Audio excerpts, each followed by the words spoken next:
تفسیر القرآن آج کا سبق سورہ بقرہ آیت نمبر 33۔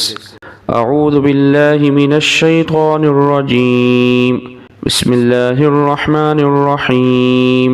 قال یا آدم انبئہم باسمائہم فلما انبأہم باسمائہم قال ألم أقل لكم إني أعلم غيب السماوات والأرض وأعلم ما تبدون وما كنتم تكتمون۔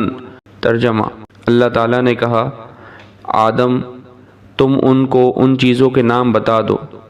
چنانچہ جب اس نے ان کے نام ان کو بتا دیے تو اللہ تعالیٰ نے فرشتوں سے کہا، کیا میں نے تم سے نہیں کہا تھا کہ میں آسمانوں اور زمین کے بیچ جانتا ہوں، اور جو کچھ تم ظاہر کرتے ہو اور جو کچھ چھپاتے ہو مجھے اس سب کا علم ہے۔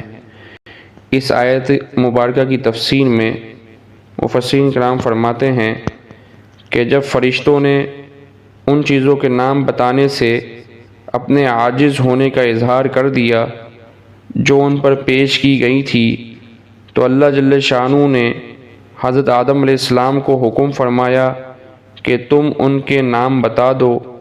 چنانچہ انہوں نے ان چیزوں کے نام بتا دیے۔ فرشتوں کی عاجزی کا اور حضرت آدم علیہ السلام کے علم کا خوب اچھی طرح مظاہرہ ہو گیا۔ تو اللہ تعالیٰ نے فرشتوں سے فرمایا، کیا میں نے تم سے نہیں کہا تھا کہ میں آسمان اور زمین کی پوشیدہ چیزوں کو جانتا ہوں اور وہ سب کچھ جانتا ہوں جو تم ظاہر کرتے ہو اور جو چھپاتے ہو۔ وآخر دعوانا ان الحمد للہ رب العالمین۔